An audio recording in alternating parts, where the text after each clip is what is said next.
Hey everyone, welcome to Strange Stories, where we explore near-death experiences and supernatural stories from people who've had a glimpse of the other side.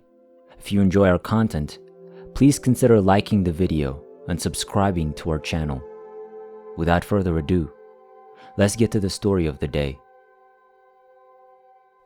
It should be emphasized that I was diagnosed with sleep apnea many years after having this event.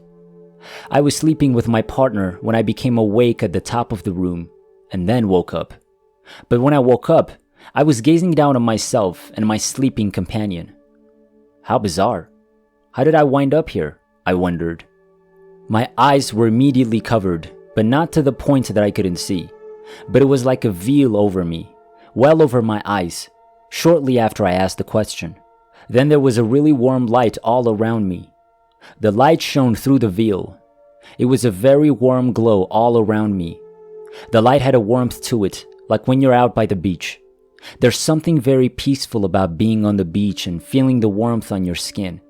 And that's the feeling I recall from the light now that I think about it. Suddenly, I found myself floating. I had the sensation of floating, which may sound strange, but I definitely remember not moving my legs while moving ahead. I drifted up to and found myself surrounded by people.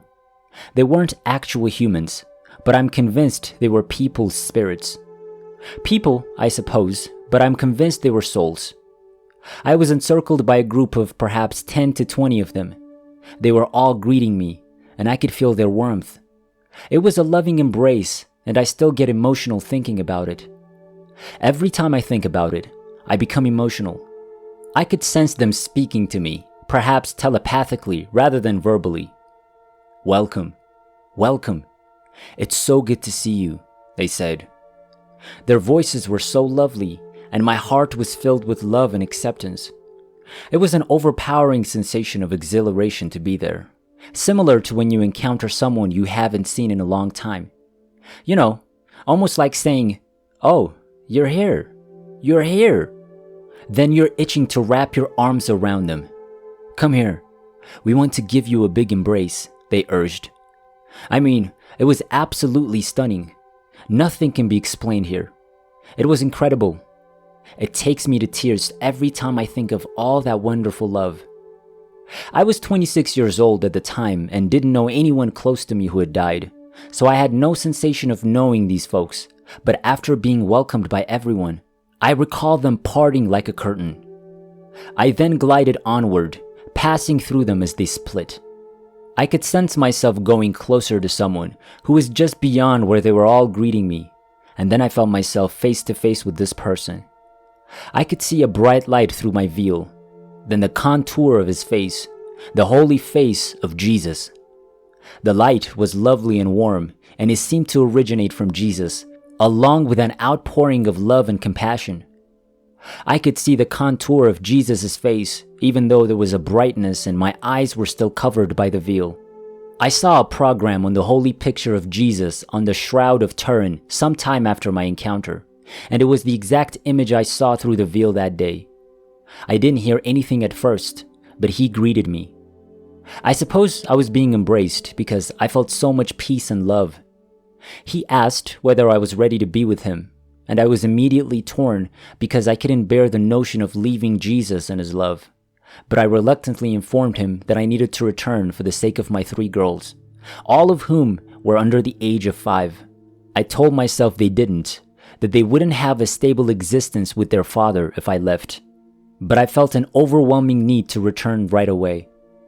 At that moment, I realized with absolute clarity that my earthly mission was to love and protect children.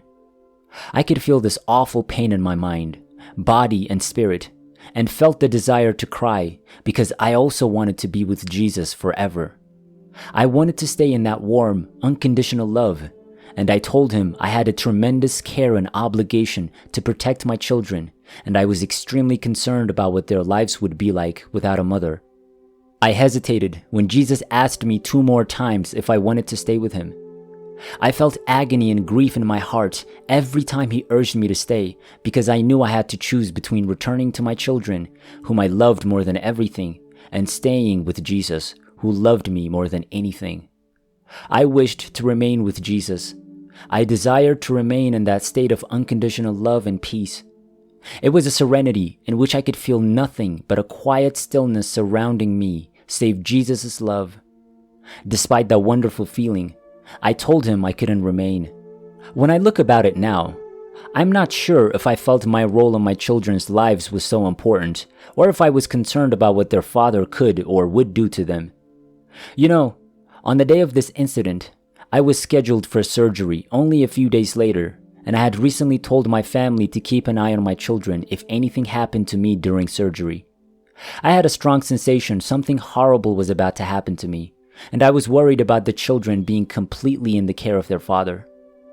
He asked me a third time, and I hid my face in my hands in shame as I refused Jesus' powerful love, and immediately I heard a loud booming sound and felt an incredible push, and he said, "Then you must go back."